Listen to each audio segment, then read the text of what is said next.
pagi, siang, sore, dan malam Pak Fahmi. Sekarang saya Vanessa, kelas 11B absen 27. Saya Mika, absen 20, kelas 11B. Saya Alena, kelas 11B absen 2. Saya Arthur, absen 30. Saya Virtu, absen 1. Jadi sekarang kita sedang berada di Galeri Nusantara Isai. Dan sekarang kita akan mengulas beberapa lukisan yang ada di galeri ini. Dan akan kita deskripsikan secara jelas dan mantap. Bye! Selamat pagi Pak Fahmi, saya Virtu, kelas 11B, absen 1. Pada kali ini saya akan menjelaskan tentang konsep PSAS, yaitu figur. Dan pada kali ini saya di Semarang, yang tepatnya berada di Museum Art Galeri ISA yang berada di UIN. Dan pada kali ini saya memilih figur ini, yaitu dengan berjudul Final dari Sebziai dari Iran. Jadi bentuknya menggunakan garis tipis, seperti menggambarkan ada iblis, terus malaikat, dan orang-orang yang ada di belakang sana. Dan garis konturnya terlihat sederhana juga. Oke, sekarang kita ke warna. Warnanya di sini ada warna merah dari iblisnya, warna putih dari malaikat, dan warna biru dari keseluruhannya. Warna merah berarti seperti kejahatan atau yang ada dalam tubuh iblis. Dan warna putih seperti kebaikan atau cahaya yang menonjolkan pada malaikat sendiri. Dan warna biru yang di seluruhnya ini menonjolkan suasana seperti damai. Dan sekarang kita ke bentuknya. Bentuknya di sini sedikit lebih detail pada malaikat dan iblis karena itu menjadi fokus utama dari figur tersebut. Setelah tadi saya menjelaskan tentang unsur dari figur ini, sekarang saya akan menjelaskan tentang prinsip dari figur ini juga. Yang pertama ada keseimbangan. Keseimbangan di dalam figur ini ada komposisi asimetris, yang berarti keseimbangan di dalam figur.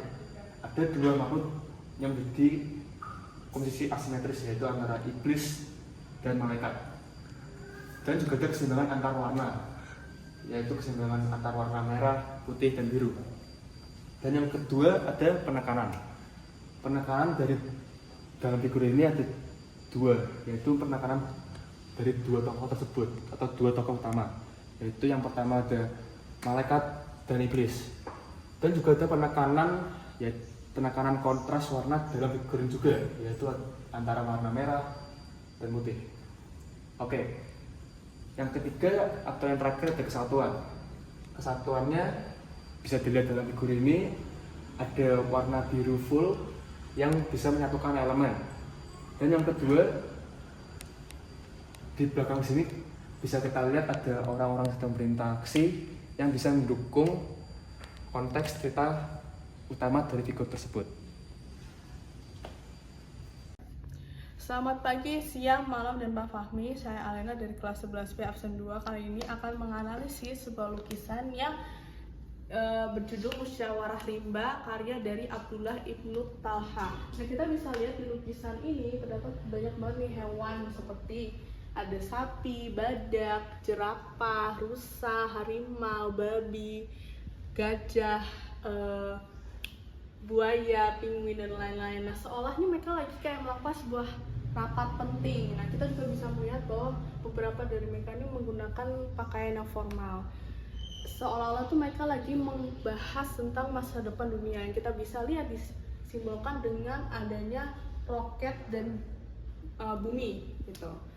Tapi kita juga bisa melihat di latarnya seperti mereka tuh melakukan rapat ini di tengah padang gurun yang gersang. Nah, kita juga bisa lihat bahwa semua pohon di situ ditebang. Nah, ini kayak mendeskripsikan keadaan dunia sekarang, bahwa teknologi itu semakin berkembang, tapi alam ini semakin rusak akibat tindakan dari manusia.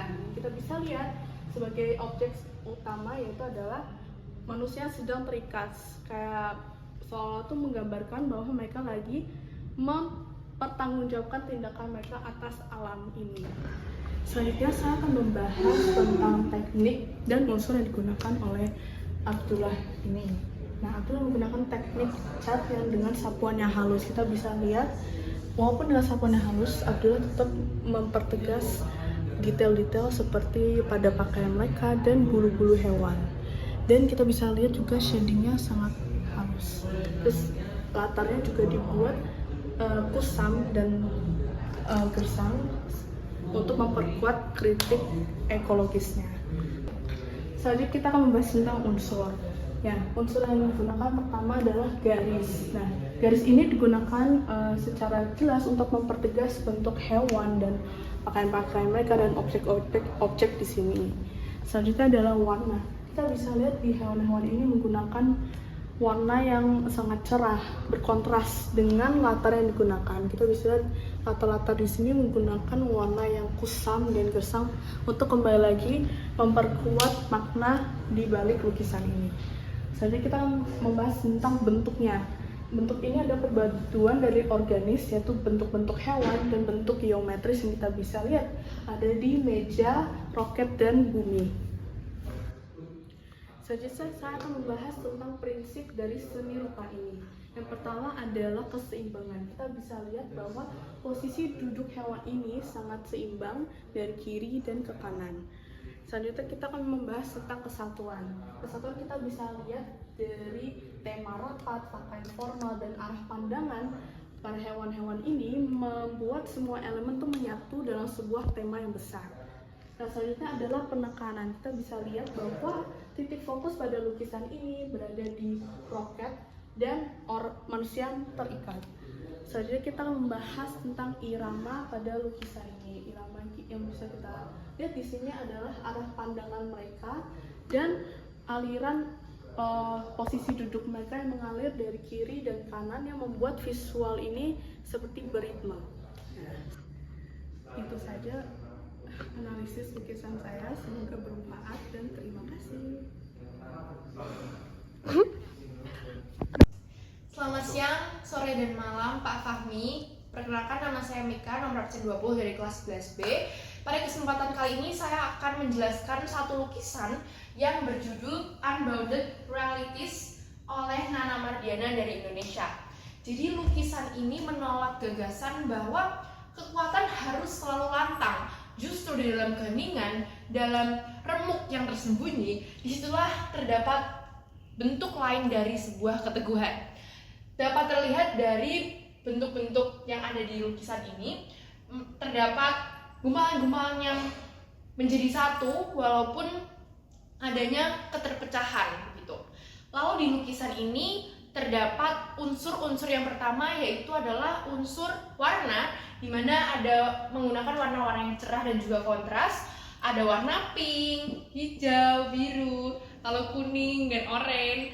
Terus untuk tekstur di sini karena menggunakan teknik impasto, jadi teksturnya di sini tebal, di sini timbul, dan juga tekstur di sini kasar. Bisa kita lihat bahwa teksturnya ini kasar di bagian lukisan ini, dan juga bentuk lukisan ini adalah abstrak, di mana tidak ada bentuk-bentuk yang realistis, karena ini merupakan seni yang abstrak.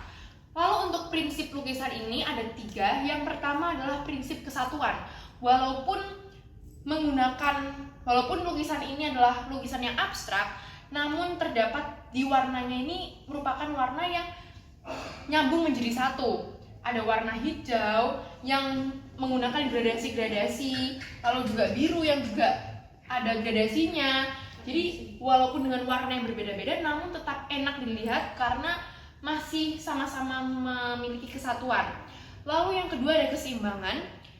Keseimbangan di lukisan ini adalah asimetris, di mana di sisi kanan dan di sisi kiri warnanya berbeda, namun tetap enak untuk dipandang dari satu sisi karena elemen-elemennya besar dan juga ditempatkan di tempat-tempat yang strategis sehingga masih enak untuk dilihat. Lalu prinsip yang ketiga adalah prinsip irama, di mana ada pengulangan warna-warna yang digunakan di dalam lukisan ini, seperti warna hijau yang digunakan lagi, warna pink yang ada lagi, lalu warna biru yang ada lagi. Jadi terdapat pola-pola warna yang sama di dalam lukisan ini. Sekian dari saya, terima kasih. Nah, jadi sekarang saya akan mengulas lukisan yang berjudul A Gesture in Stillness yang dilukis oleh Didong Putra Pamungkas. Di sini saya menggambarkan dan dapat dilihat juga bahwa di sini ada bagian tubuh manusia yang digambarkan itu tuh tumpang tindih dengan kaki berwarna merah. Di sini saya menggambarkan bahwa objek yang dilukis di lukisan ini tuh menggambarkan rasa lelah, letih, dan juga capek. Seakan-akan objek yang digambarkan di lukisan ini tuh sedang berada di dalam satu box atau diperangkap dalam satu ruangan sehingga tidak bisa bergerak secara leluasa. Bisa dilihat juga di bagian belakang sini ada kain melintang berwarna putih yang menggambarkan dan sesuai juga dengan deskripsi karya yang ditempelkan di samping lukisan yang menggambarkan bahwa walaupun objek yang digambarkan di lukisan ini terkesan seperti lelah, letih, namun juga ada ketenangan di dalamnya, ada juga rasa peace dan relax di dalam lukisan ini yang tergambarkan begitu. Selanjutnya saya akan membahas tentang unsur seni rupa. Unsur seni rupa yang pertama yaitu unsur garis. Dapat dilihat di sini ya Pak Fahmi bahwa di sini ada unsur garis yang dilambangkan atau digambarkan melalui garis lengkungan di tubuh dan kain yang membuat gerakan lukisan ini seperti lembut sesuai yang sudah saya katakan tadi. Selanjutnya mari kita lanjut ke unsur seni yang kedua yaitu warna, di mana pada lukisan ini bisa dilihat secara keseluruhan bahwa lukisan ini dominan berwarna pucat dan biru gelap, tetapi ada sedikit warna merah di kakinya yang membuat kemudian saya langsung terfokus pada lukisan ini dan memilih lukisan ini sebagai lukisan yang akan saya ulas. Selanjutnya unsur yang ketiga adalah bentuk, di mana bentuknya ini dibuat terdistorsi, bisa dilihat dari bentuk-bentuk tubuh manusia yang tumpang tindih tadi, dan juga karena terdistorsi tadi akhirnya membuat lukisan ini jadi simbolis, lebih ke simbolis daripada realistis. Selanjutnya saya akan melanjutkan penjelasan tentang prinsip dari seni rupa itu sendiri. Yang pertama ada penekanan. Nah, penekanan ini bisa dilihat Pak Fahmi di bagian kakinya, sesuai yang tadi saya sudah katakan bahwa di lukisan ini dominan berwarna pucat atau biru tua, namun di sini di bagian kaki ada dominan di warna merah yang membuat kemudian saya memilih lukisan ini menjadi lukisan yang perlu saya ulas nantinya. Selanjutnya yang kedua yaitu irama. Bisa dilihat pada lukisan ini bahwa lukisan ini berirama dari penggulungan lipatan kain dan lekuk-lekuk tubuh yang menurut saya berirama. Di sini bisa dilihat bahwa lukisannya itu kainnya berlengkung-lengkung, begitu juga pun dengan tubuh manusia yang digambarkan itu berlengkung-lengkung, tumpang tindih dan terdistorsi. Selanjutnya pembahasan saya yang terakhir yaitu keseimbangan, di mana komposisinya ini terlihat asimetris tetapi juga terlihat stabil. Maka dari itu saya memilih lukisan A Gesture in Stillness ini yang menggambarkan adanya ketegangan, namun juga menggambarkan adanya relax atau ketenangan dalam lukisan ini menjadi satu. Sekian dan terima kasih. Halo Pak Fahmi, perkenalkan nama saya Arthur dari absen 30, dan pada video kali ini aku akan membahas mengenai seni yang sudah aku pilih yang berjudul Hot dari Muhammad Saiful. Baiklah, sekarang saya akan membahas mengenai unsur yang ada pada seni tersebut. Bisa kita lihat pada seni ini merupakan gambaran kota Semarang karena kita bisa melihat ada bangunan bersejarah yaitu Lawang Sewu. Untuk warnanya sendiri kita bisa melihat mulai dari langitnya yang berwarna oranye yang menggambarkan senja, namun juga ada asap-asap yang mengumpuli objek utama di sini. Lalu juga kita bisa melihat warna yang digunakan untuk menggambarkan Lawang Sewu ini sangat realistik dengan garis-garisnya yang membantu untuk memperlihat bentuk dari Lawang Sewu ini. Lalu juga bentuk kapal yang ada, dan dalam gambar ini bisa digambarkan bahwa kapal tersebut itu sedang jatuh dan akan tenggelam ke dalam lautan luas ini. Dan untuk lautannya sendiri sangat baik karena kita bisa melihat bahwa warna yang ditujukan ini adalah warna-warna biru gelap yang sudah terkontaminasi. Kenapa aku bisa bilang ini terkontaminasi? Karena kita bisa melihat ada limbah-limbah yang berada di sini. Lalu selanjutnya adalah bentuk. Bentuk pada gambar ini sudah sangat baik, mulai dari gambar Lawang Sewunya, lalu juga kapal dan juga botol-botol yang ada. Lalu selanjutnya adalah mengenai ruang. Dalam ruang kita bisa melihat bahwa tempat ini berada di lautan lepas dan juga langit yang sangat luas. Dan juga untuk menggambarkan ruang dari kapal ini sudah sangat baik.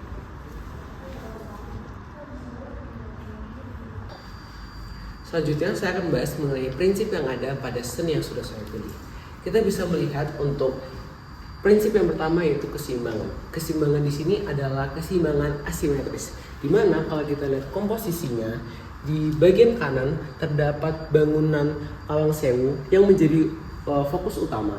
Lalu di bagian kiri kita bisa lihat ada botol dan juga ombak. Kalau bisa kita lihat, ini akan lebih berat pada bagian kanan karena objek utamanya berada di kanan. Selanjutnya adalah penekanan. Mulai dari garis, lalu juga dengan semua hal yang ada di sini bisa menggambarkan bahwa ini merupakan kondisi yang sangat kritis. Lalu selanjutnya adalah mengenai irama. Kita bisa melihat bahwa ombak-ombaknya ini menuju ke kiri, lalu juga asap-asap yang dikeluarkan dari kapal ini menuju ke arah kiri, dan juga tenggelamnya kapal ini ke arah kiri. Ini merupakan irama yang sangat baik dan juga enak untuk dilihat. Lalu yang terakhir adalah kesatuan. Bisa kita lihat bahwa mulai dari Lawang Sewu, lalu juga botol-botol, ada kapal dan juga ada paku di sini bisa menggambarkan dengan sangat baik dan juga bisa menjadi satu kesatuan yang enak untuk dilihat. Sekarang saya akan membahas mengenai makna yang ada pada seni ini. Bisa kita lihat bahwa bangunan bersejarah dan penuh cerita dari Semarang ini mulai terhanyut masuk ke dalam lautan. Ini menggambarkan seakan-akan warga Semarang sudah melupakan sejarah yang sangat kelam mengenai hal ini. Oleh karena itu, sebaiknya warga Semarang mulai mengingat lagi mengenai sejarah. Karena dari situ kita bisa mengambil nilai-nilai yang bermakna.